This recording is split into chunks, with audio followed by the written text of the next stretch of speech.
Yo, we are back. Welcome to episode 9, Paint to the Pit podcast. We here. We got the man of the hour, Omega the Iota.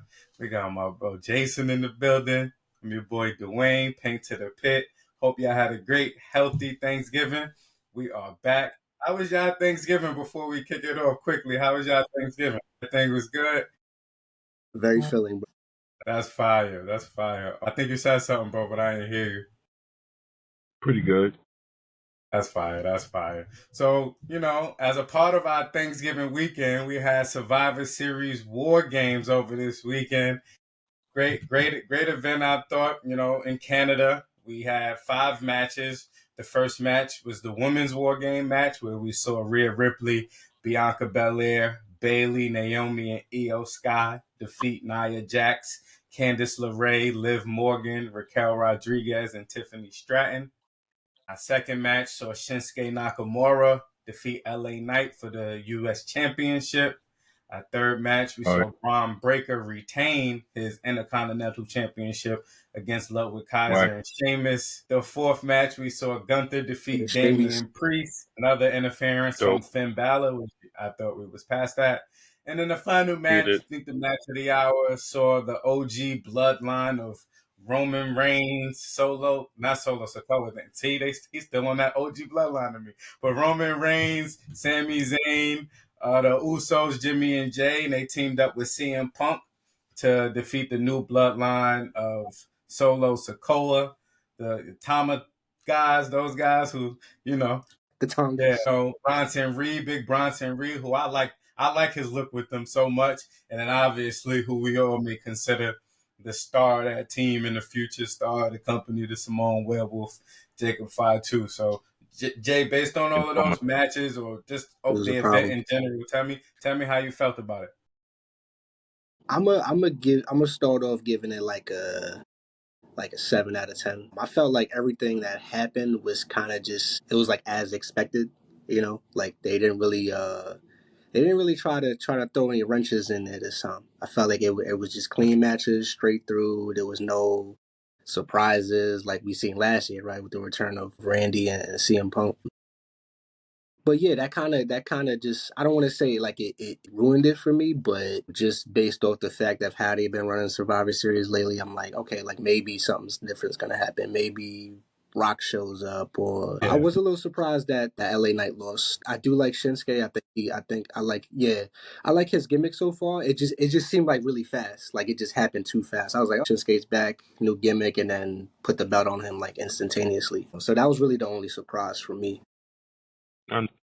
But just, excited to see where LA Knight's gonna go next. I like Shinsuke with the belt. No way. Yeah, it's gonna be interesting. The Braun Breaker match, that was cool. A nice triple threat. I mean, I didn't really see that changing hands. It's just a brawl. But every match, it just went. What's up? Not to cut you off, bro, but that match kind of got me tight. I wanted Sheamus to win. I'm not. Yo, he took a beating though too. I noticed that. I hardly want when I feel like it's time for him to get that out the way and get that Grand Slam championship out the way. Yeah. Hey, I'm not against it. I mean, it wouldn't be bad to see him hold the title. I still don't know why I went back to Braun Breaker. I mean, I get why, because of the Jey Uso shit, having to put him black in the Bloodline story, but it's like, damn, like why'd they even do all that? But so that Braun could get an extra ring under his name. Yeah. Just to give him the 2-time. Start making that time for him to start building that resume. 2-time Intercontinental champion, champion, 2 times. I think 3 times. I think he's like the only 3-time NXT champion. Oh, Braun Breaker. Braun Breaker, yeah. Mm-hmm. Damn. All right. So he got some. Yeah, he got some numbers. Some stats. Yeah, for real. But I mean, everything was as expected. What's up? You said you were shocked about Shinsuke Nakamura? Yeah, because I mean, in terms of like how quickly that progressed, because it seemed like he kind of just came back, and it wasn't even barely like 3 weeks that he'd been back, and he just like, yeah, I'm Shinsuke, give me the belt, and he got it. I was like, oh, okay, like that's the route they want to take. So Yeah, I think it I was don't hate short, it. but It's just more I like think it was powerful though. I think it was short, but it was powerful. I think they brought him back. They gave him an image that looked really well, and they presented him as yeah. somebody that was really getting into LA Knight's head. And I think I I think for agree with it. It me, was short, but that was the one belt I was like, yeah, that's changing hands at Survivor Series. If I was sure of one, it was that one. I I think that we got a little spoiled with the long title reigns, and we forget that these titles are meant to build up these characters. But it's going to be a year champion or even 2 month long champion. It's not really what wrestling is built upon. I know it's dope to see that, and it gives Yeah, us more of a full understanding of what the show going to be. But it's not really what it is. That's a mid card belt. Let's get the mid card Yeah, going. that's true. Let's keep yeah, That's the true. show going. 119 days is a long time for LA Knight to be holding that belt. That's almost what, almost half a year. yeah. Be 4 or About 5 months. four. Can't ask for much more when it comes to LA Knight. I think it was time for him to give up the belt. I think Shinsuke's only getting the belt so that possibly Carmelo Hayes could take it from him. Me Mm, personally, that I think that's going to be a few Carmelo to really shine, show his skills as far as Zeus is snoring hard, but yeah, Right with Zeus. Zeus. He's got to get his rest. as far as a performer and things of that nature. I think that feud with this new character of Shinsuke Nakamura will work well for Carmelo Hayes. You Yeah, I for did sure. notice though what it kind of seems like they're trying to do is like they're trying to soften the loss. I feel like of each title change. It's like you just quickly put the belt on somebody, or they find a way to where they can like vacate it, like say the Jay Cargill thing, for example, right? Like she just randomly just turns up injured on top of a car, she's just knocked out. So now we're like, okay, clearly they're gonna try to get rid of the tag titles and just dump that onto somebody else. Because if she's out, then she's out. But it always seems like they try to find a way to change the title without dealing a blow to that character's popularity, at least from what I've seen. Oh, and I think, like specifically with the one you mentioned, the Jay Cargill thing, I think they're gonna take us on a wild ride with that one. I think somebody who maybe it was Bailey, I think somebody who's potentially on that team is gonna be the one that we're gonna find out that did that to Jay Cargill. And then of course, we hear the behind the scenes rumors of Jay Cargill and Bianca Belair not really getting along. I believe Jonathan Coachman was one of the prominent guys to bring that kind of rumor to the forefront. So I think that's a feud. Even when they started the tag team run, I think we all kind of agreed that was ultimately a feud that we wanted to see. So I think they taking us towards that. I do think that's going to be the match at WrestleMania, Jay Cargill versus Bianca Belair. So that's one thing I was excited about in that match in particular. And even like you said with the title reigns, yeah, I do believe like, yeah, they're softening it up. But like what O said, it's important to like understand that those titles are mid card titles, and we should probably expect the longer title runs from Gunther and Cody. But Mm. everybody else, 3 to 4 months is probably where you're going to be at with those title reigns for sure. And that's a lot. That's a quarter of your year. That's a lot. That's a long Yeah, time. yeah, that's true. That's true. It's a lot Excuse of me, that's a third of the year. Excuse me, about a third of the year. 4 months, a third of the year. yeah. Doing me. That's I'm a just decent doing amount that of my math. PLEs. That's No, no, it is, and I think it's important that we start building up feuds and getting back to a point where the non-title feuds mattered. Like those things have to matter. Like obviously Roman and Solo and the Bloodlines, they doing that, no titles involved. But those non-title feuds, bro, that we grew up on. Like some of our favorite segments and some of our favorite acts weren't for the belt. We go back to thinking about Taker. Taker didn't have the belt too often. Like certain guys didn't have the belt a lot, and we just enjoyed watching them. So and we'll see how that goes. Even back to even what we was talking about with Survivor Series. I know Jay, you got through the bulk of the matches. What you feel about the last two? Though I think it was a championship match, Gunther and Damian Priest, and then the OG Bloodline match. Gunther. I mean, I don't really. I'm tired of seeing Finn Balor. Honestly, I don't know why he Yeah, showed up in that match. I knew Gunther wasn't losing no rip. It's just like, damn, like they keep throwing this guy in there. They find some way to just keep screwing Damian Priest over, and it's like, oh my god, like what are they? It gives me the feeling that they just gonna carry that to WrestleMania because they need a match for Priest, and they just don't know where to fit him at this point. But I'm just like, damn, it's so like Yeah. that to me is just a 5 out of 10. I'm like, Gunther's gonna win. We know it's gonna happen, but it's just like I'm over it. As far as the Bloodline War Games match, really liked it. I thought it was great. They had the theatrics, they had the performance. I was just a little upset Rock didn't show up. I don't know if that was the expectation, but I thought more was gonna happen, and it kind of just it pretty much went clean. Like everybody got their spots off, they moveset off. You know, we seen what they did with Solo, hitting them with all the finishers. We seen Jimmy and Bronson Reed jumping off of shit. But yeah, overall it was cool. It was cool. I just expected more, pretty much. Yeah, nah, for sure. And I completely understand that. How you feel? What you feeling about the pay per view and the matches that you saw, the card and everything, the results? Where you think it's going from here? I don't know. I don't know about. There's a lot of stuff going on with B right now, and I felt like the pay per view for me wasn't building enough upon the women's wrestling. I Mm, felt like there was a real lack of women's wrestling on the show, other than that one Survivor Series match. Like the War Games match that they had, they Yeah, didn't have no representation of women at all on the card, so I didn't really like that because they just introduced two new women's belts, and we didn't build up any women at all for yeah. the pay that came right I after agree. I agree. belts. So The only thing I would add to that, because I want to hear your thoughts and your input on that in particular. They do got. I don't know what the full match card is. I know it's just Cody and Kevin so far, but in 2 weeks they got the Saturday night main event, and I don't know if that's considered a PLE, but I think it's just weird, kind of like 2 weeks in between something of that magnitude. So I don't know if you had thoughts on that, and maybe if you think they're going to highlight the women on that card, but or would that be the your expectation? final's gonna be at Okay, yeah, that's yeah, the final's the final for the I don't know if it's gonna be for the Intercontinental Women's and the United States, but for sure.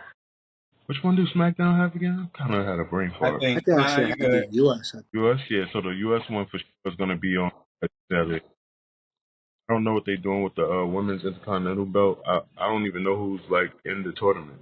Yeah, I don't know. They just got a lot going on for the women, so I think they got to find a way to build them all correctly. I think the whole Tiffany Stratton thing is pretty cool.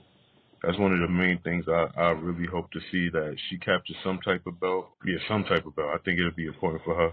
And then if we focus really on Survivor Series in the main event, I feel like that was everything it was supposed to be. I didn't really expect nobody to come out for real. I expected the match to be a little bit better in a sense. It wasn't a bad match per se, but I thought the match would have been a little bit better, a little bit less spotty. Mm. There's a lot yeah. of spot stuff, but it was a decent match, like a 7 out of 10. Definitely wasn't the best War Games match in history. No, not at all. Not at all. I did like last year's better. I'm not gonna lie. Actually, thinking about it, I did like that one last year. Yeah. That was cool. So it was a straight pay per view. I think the pay per view was pretty decent. I think they had a lot of stuff that they built upon, and Yeah. a lot of stuff was lacking at the same time. What you feel about it? Yeah, bro, I'm kind of somewhere where y'all at with it. For me, I just try to watch these pay per views. Like I used to just watch them as a fan now, but now that we're doing the pod, I be trying to watch them as like this weird analyst. Like, let me pay attention to everything that happens. Objective. I would have to try to be objective. But at the same time, I thought it was some great standout performances. I think EO Sky always performs well in those matches because she's the spot. She put the trash can over her head and did a backflip off the top of the cage. Like Crazy. that was fire, bro. Like that was fire. So you got to give credit. But for me, like yeah, I just try to pay attention to like maybe little nuggets that may resurface soon. Like I said, I do think one of Bianca Belair's teammates is going to be one of the ones that put Jade Cargill through that. I think that storyline moving forward is going to be fun. I've said this maybe like 3 or 4 episodes now, and I just hope we get Gunther versus Brock Lesnar, bro. I know we hear the rumors Brock's back, Brock's not away anymore. He can come back and bro, that's my dream match. To me, I know like maybe a lot of dream matches The Rock and Roman. My dream match, just for the sheer physicality of it, is Brock and Gunther. So I hope maybe Brock comes back at the Rumble. Maybe Brock wins Money in the Bank, something. But I hope Brock comes back and get Gunther because besides that, I don't see anything else exciting I look forward to in that particular feud right Yeah, now. I don't see where that's going. And in the last match, I think I actually expected the new bloodline to win that match, if I'm being honest with you. That's the one I got wrong. It's like it just, to me, it just seemed like it made more sense that way. It's going to be interesting to see what this CM Punk Paul Heyman favor turns out to be. That's something that they kept yeah, highlighting. And even yeah. after CM Punk walked out the ring at the end of that match, it was he gave Paul Heyman a hug and it was, I'm going to come to you when I need that favor. So it's going to be interesting to see kind of what that looks like. Maybe he's going to need Roman when CM Punk goes back into his feud with Seth Rollins. And I think that'll be interesting. So to see what that particular favor is, it's interesting. And I also thought it was interesting at the end of the match that the Usos and Sami Zayn grouped hug Roman and CM Punk individually. I just found that awkward. Like it was like a group hug with Roman and then a group hug with just CM Punk, and Roman wasn't in the CM Punk group hug. So I don't know if there's any foreshadowing there. I may be overthinking it. But besides that, yeah, I think it's cool. Looking forward to first of all, anytime I can get a PLE and no Cody Rhodes, you know I'm happy. So you already It's at a all 5 out of 10 if I ain't gotta hear wrestling has more than one royal family. I'm good. We good. 5 out of 10 off rip. So no Cody Rhodes. Good job, Hunter. Keep it up. yeah. Keep it up. Good job. Let's keep it going. But yeah, but besides that, I mean, Survivor Series did what I thought it would. Just kind of foreshadowed a few of the future storylines. So, and that I'm excited just to kind of see how this continues to play The forward. Rumble is next, right? Yeah, no, I think it's the Saturday night. That's in a couple weeks, Well, yeah, yeah. That and new then the new one. what would be January? Is Elimination Chamber after the Rumble, right? Or is it before the Rumble? Usually, yeah, Elimination Chamber. because they had Elimination Chamber. I think for like March something, March 1st, I believe. Oh, okay. Yeah. I don't know. I watch Oh, said I'm just a fan. every pay per view. Well, pardon me. PLE is combining now. Yeah, nah, I for feel sure. like Let me. Yeah. we oversaturated with PLEs, but that's neither here No. nor there. Yeah, I was right. I think Jay said it. Jay was right. The next WWE PLE is WWE Saturday Night Main Event on December 14th in Uniondale. After that, the next PLE is the Royal Rumble, which takes place February 1st. The very first one. Yeah, it's the Saturday Night Main Event, and then it's the Royal Rumble. Royal Rumble. So it's going to be interesting. Obviously, I believe this is John Cena's last Royal Rumble, so it's going to be interesting to see kind of when he picked back up. And then, right, Netflix starts next month. So Oh I yeah, don't really think we're going to get a lot of answers probably until next month in terms of what is what and where they going. Because, you read they want Roman on Raw more because that's Netflix. And so it's going to be interesting. I'm sure they're bringing the drive back at some point too, right? Probably right after yeah. WrestleMania or something like that. So it's gonna be interesting to see that shake up. But yeah, so far so good. It's gonna be fun to see where we going. And speaking of where we going and what's happening, I don't know if y'all saw, but the NBA got this new All-Star game format that they trying to figure out where it's 4 teams instead of two. So the format, according to Shams, is going to be 4 teams, three NBA All-Star teams, and then the fourth team is going to be the winner of the rookies versus sophomore game. So then you have 4 teams. The semifinal game is going to be to 40 points, and the final game is going to be to 25 points. Interesting change, but definitely want to hear how y'all feel about it. How you feeling about it? Oh, So, with the new All Star game format, I feel like a number of things. One of the biggest things I feel like is going to bring a lot of storylines, quote unquote storylines, to the forefront, where we get to see young versus old, and the young versus old matchups is going to be the things that really get people excited and stuff like that. Because what if the Rising Star team make it to the finals, and gets to play against the young old heads. So like you could get like LaMelo, Luca, and Anthony Mm. Edwards, all them young boys on the same team versus the new stars that's coming up. Yeah. That'll be to see Jared McCain face off against LaMelo and Luca and Jeremy Yeah. Kane. Boston Jared McCain. Connect. So, um, I can't think of nobody else who's really killing in the rookies. Yeah, that's I true. Yeah, came it's close, limited. It's limited this year. It's limited. It's limited.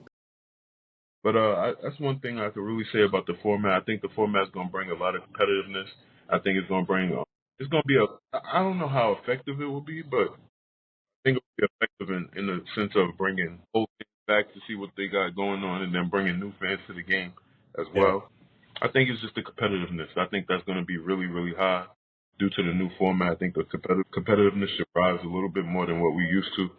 Hopefully, being as 8-man teams and things of that nature, I can't really go through every set of rules, but those are the things that I'm really thinking of off the top of my head. And the fan engagement should be at a high level as well due to the new format.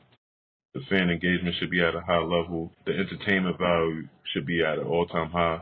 Then, of course, the this should definitely rise a little bit more than what we're used to in recent years because of the 8-man rosters. It's 4 teams of 8, if I'm not mistaken.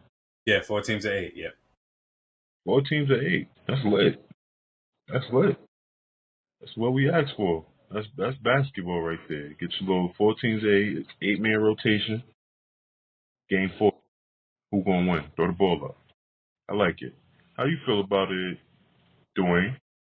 Yeah, like the All Star game to me, like I just want to see stuff before. Like, always like, what you feel about it? Bro, broken. If you would have said Jay, it would have been fine, bro. Bro, man, I about know. it. God. What? Me? You got it. Yeah, I think like for me, I want to watch it. Like, it's just there's so much resistance to change, and there's so much, want and need for it to be like the way it was, like how it was back then. And I think that mentality don't allow sports to evolve, and it don't allow people to evolve.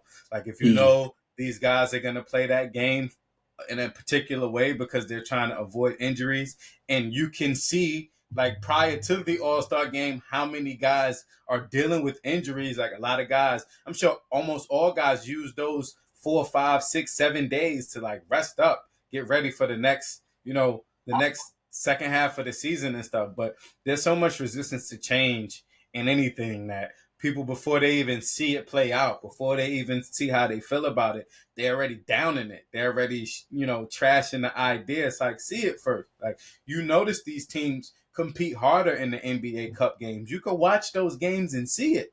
Those NBA Cup games on the floors, those different colors and stuff. You see these like teams go harder. Teams care about because point differential matter and stuff. So now you start seeing teams pushing for it, and then you start seeing teams in it that obviously you may have not seen before. And I think it's going to be the same with this All-Star game. Like I was saying, like so many of these players going to get the opportunity, especially like these rookies and sophomores, whoever went out of that, they going to take advantage of being able to play these NBA All-Star players.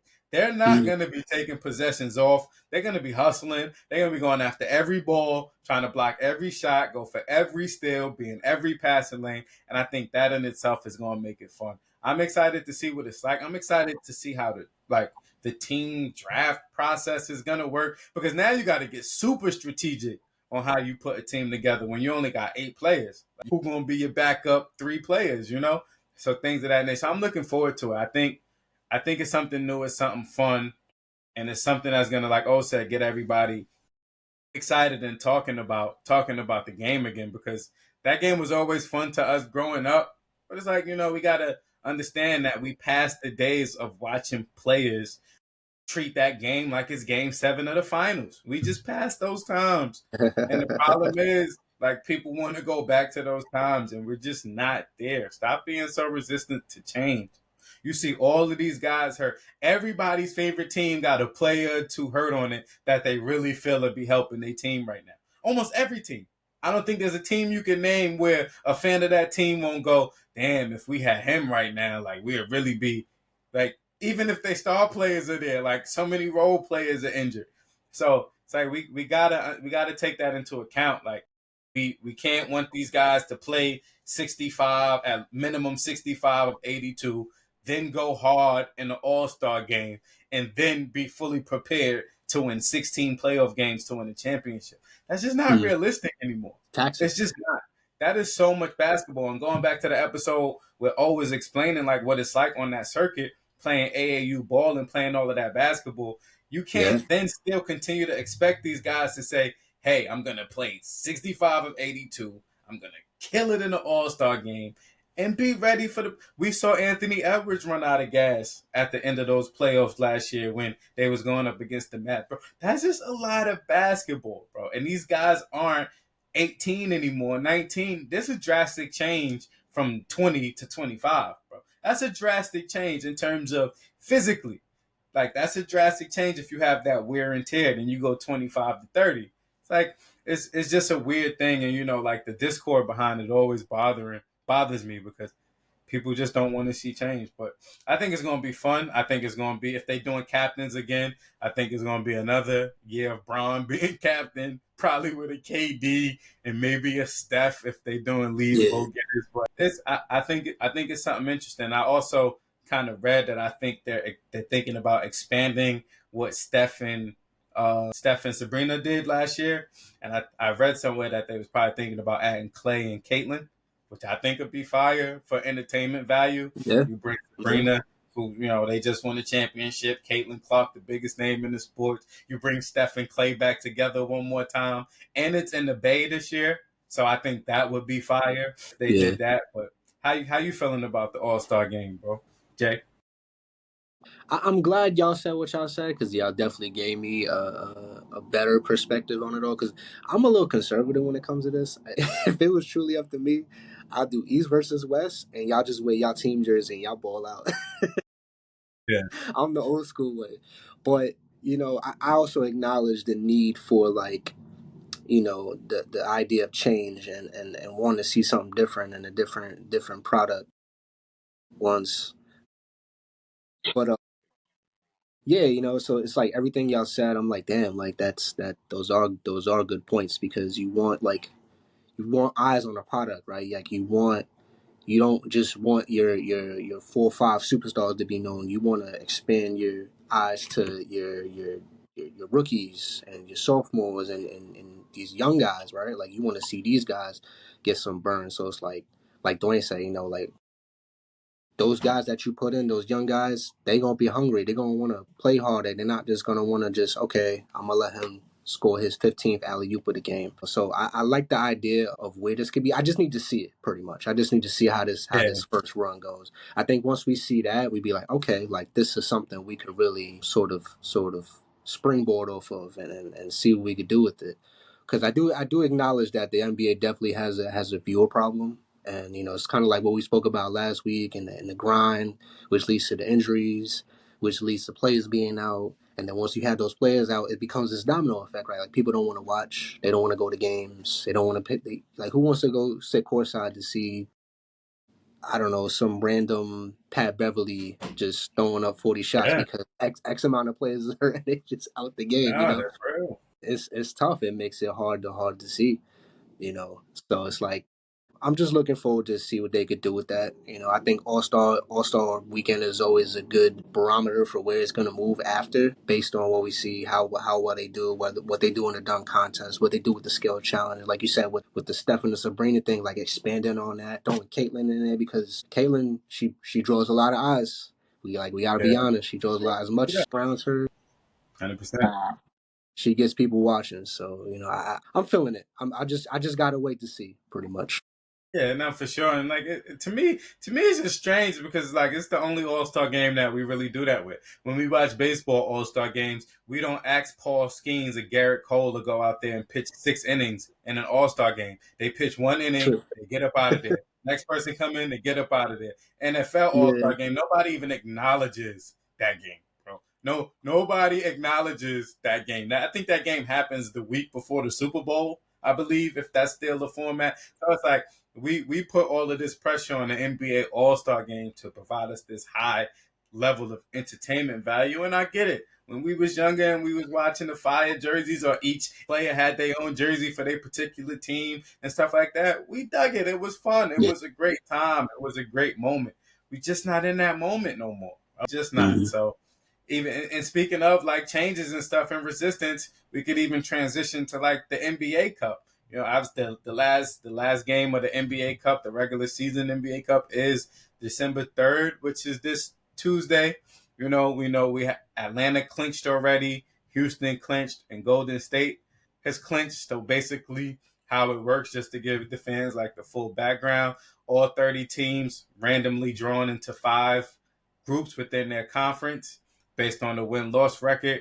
8 teams advance to the knockout round. So it's the 6 teams that lead each division, and then 2 additional teams. They go to the knockout round. The 6 teams with the best standing from each of their group play, and 2 wild cards, as I just mentioned. There's the single elimination game, the stage of single elimination. You have quarterfinals, semifinals, championship. So far, like I mentioned, we have Atlanta clinch, Houston clinch, Golden State clinch. Do y'all have any particular thoughts on the NBA Cup? Maybe not necessarily like who you think is going to win, because there's a lot of teams that still need to be decided. What's your thoughts maybe on the NBA Cup from this year as opposed to when y'all first watched it last year, kind of staying in the realm of certain changes that the NBA is doing? Oh, I'll pass it to you first. How do you feel about like the cup this year compared to last year, and do you see like this is something with like some staying power? For me, I think the cup. I just find this shit to be useless. I'm sorry. I'm The scratch. Yeah, trying to be reminded about stuff like that, but it doesn't really add any nuances. In this year, I don't even feel like the teams are playing harder. yeah. I That think is I a little think we true. part ways there. I think we part ways there, but I understand what you're saying. I do think I feel like the best games I've watched this season have been cup games for sure. I think the best games I've sat down and watched from start to finish, yeah, they've been the cup games for sure for me. But my bad. Oh, I didn't mean to cut you off. I'm not feeling it. I ain't gonna lie. I'm not Yeah, feeling no, that. I feel you, bro. I feel you. I just feel like it's just an add-on right now. Maybe third year be the year that I'm convinced that there's something special going on. But Yeah, the second year doesn't feel as important as last year felt. I felt like the first one felt really important, yeah, and then this year, like it's just we know it's there, and it's yeah, going, fast. They about to be in the finals before we know it. yeah. So, It happens. It happens quickly for sure. but that could be because I'm a Lakers fan, so I could be being biased because we're eliminated. So that also being a Lakers fan, it didn't. When I was watching it, it didn't feel like we wanted it as bad as we wanted it last year. That's just I felt like we. Oh, I feel like our whole team, like the bulk of the good role players we need, are injured and still like not playing. It sucks. That's the whole league though, so I don't know. It's just a Yeah, that's what weird I'm league saying. right It's now. the league. Yeah, for sure. The league, it's just the league right now. So I'm jiggy with the tournament. I guess for right now, I'm gonna say I'm jiggy with the tournament, but I'm gonna wait till the third year to really see if I'm staying behind the tournament or I'm thinking it should be niched. Not What do you 100%. think? For me, again, like I said, that's the only comment that we parted ways on. I think some of the best games I watched this year were cup games. I enjoyed the Thunder Lakers game from the other night. Obviously the Lakers lost, but I enjoyed that game. Like I said, the Hawks have beaten the Cavs and the Celtics in these cup games, and they lose to everybody else. So even that is pretty cool. You start. No, I honestly feel certain teams and certain games have been more competitive. I think about the Knicks Hornets game from this past Friday. Thinking about it, like just trying Yeah. to think of some of the games off the top of my head where they were like really, really, really good games. I know the Celtics had a couple of good cup games against the Cavs. So I've been enjoying those games. You know, they make the distinction with the different floor and everything.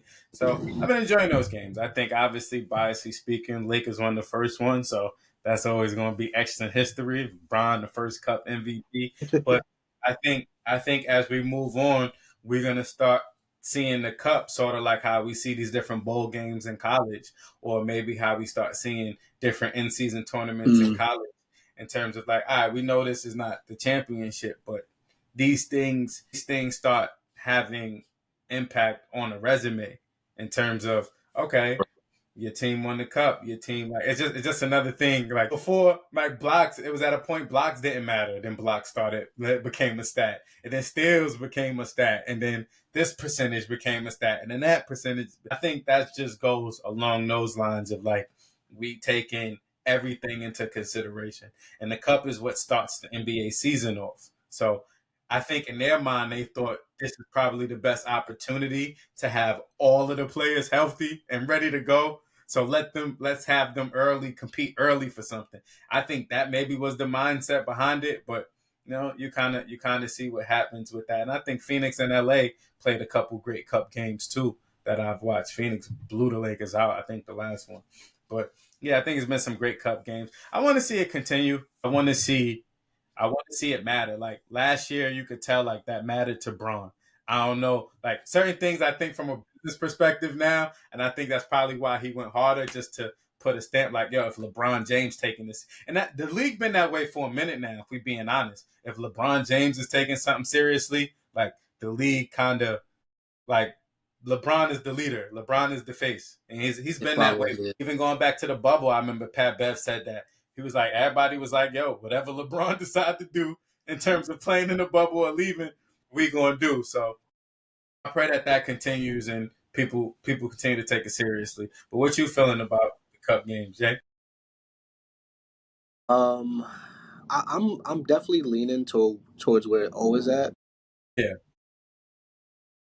I don't hate it. It definitely doesn't feel as prominent as it did in the inaugural NBA Cup season, right? Like I felt like we had more eyes on it, but maybe that was because it was the first of its kind, and it's like now that we're here, the second time, it's like okay, like it's just going, like it kind of just we're already here.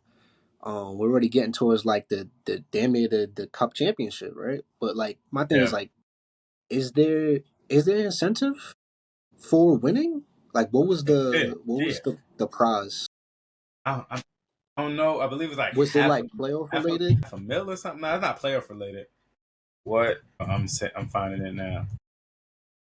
It just, yeah, it's. I'm a watch. Like I don't have a problem watching it. I just wonder, like longevity wise, like how long it continues, or how they keep it going. Because I mean, at the end of the day, it is just basketball.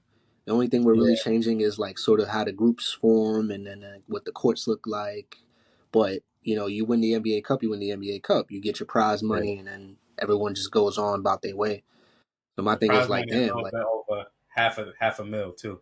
Five hundred and half a mil. fourteen thousand for the players on the winning team, 5,000 for the players on the losing team in the championship game, and then 100,000 if you're in the semifinals, 50,000 in the quarters. That's obviously on top of what you're already getting paid. So listen, Yeah, I know. Maybe there's certain people like guys like Braun and them extra 500,000 may not seem, but I think it matters to him too. Five hundred it's a thousand is pebble. 500,000, bro. I know it gets to a point where maybe you don't like you get a certain amount of money and people can't get you to do certain things for 500,000, but to do your job for 500,000 a little bit harder. I think most people want to. 500,000 is 500,000. I don't give a damn who you are. Yeah, yeah, I don't give a damn who you are. 500 racks is 500 something. racks. And when you know average NBA career is less than maybe 3 or 4 years, 5 years, and then like get that money. Get that To prize. me, Yeah, yeah, yeah, yeah. to me it makes sense. But as we see, in WWE we got a lot of changes, in the NBA we got a lot of changes. I think it's going to be interesting how we view it in 2025 as we see these changes continue to come into fruition in 2026, 2027.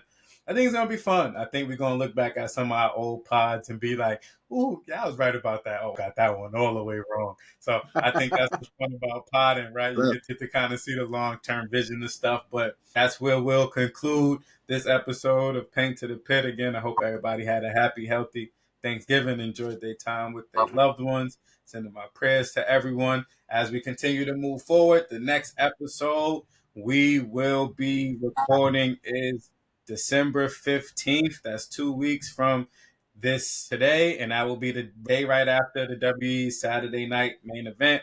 So that's going to be exciting. More NBA content, and as we keep mentioning, we're still coming with the stream. We're still coming with the stream. We're in discussions. We're in discussions on it, so we'll keep you guys in tune with that.